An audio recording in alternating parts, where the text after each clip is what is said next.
ہوتا کیسے؟ سپوز میں نے اپنی بیوی کو طلاق میں نے دی، بیوی الگ ہو گئی، الگ ہونے کے بعد میں الگ، بیوی الگ۔ اب میری بیوی نے ان کو زندگی گزارنا، ان کو شوہر کی ضرورت ہے،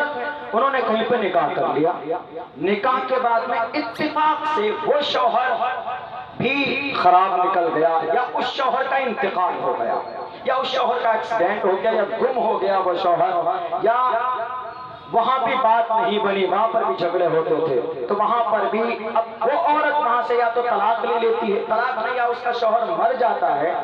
تو ایسی صورت میں اب اس عورت نے سوچا یار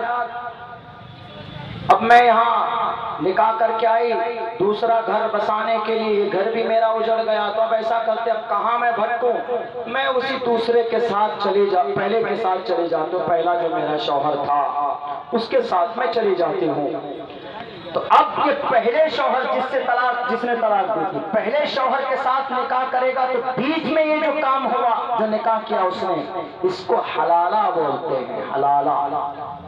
اسی کو بولتے ہیں، یہ کیا نہیں تھا اس نے، ہو گیا، یہ ہے حلالہ،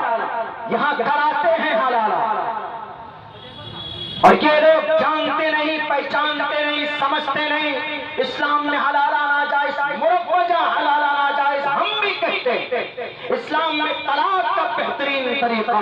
طلاق کے سسٹم کو تم بدلنا چاہتے ہو کہ جتنا ادھیکار مرد کو ہے اتنا ہی ادھیکار عورت کو ملنا چاہیے، ٹھیک ہے، عورت ناقص العقل ہوتی ہے، عورت کا دل بہت کمزور ہوتا ہے، وہ کمانڈیٹ نہیں ہوتی، گرانڈیٹ نہیں ہوتی ہے، وقت پر بدل جاتی ہے اور کمزور ہوتی ہے، ان کا ارادہ کمزور ہوتا ہے، ان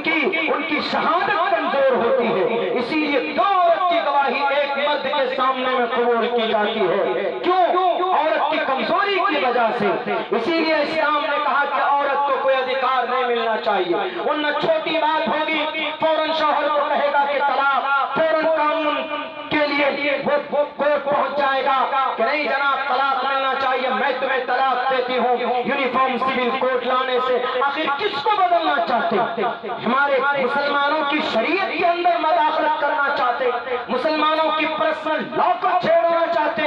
آپ بولو نا کہ مسلمانوں تمہاری نے کیسے دی، اس دیش کے اندر میزائل نہیں تھا تو میزائل دینے کے لیے مسلمان کلمہ پڑھنے والا آگے بڑھا، اس دیش کے اندر، اس دیش میں کرکٹ کی دنیا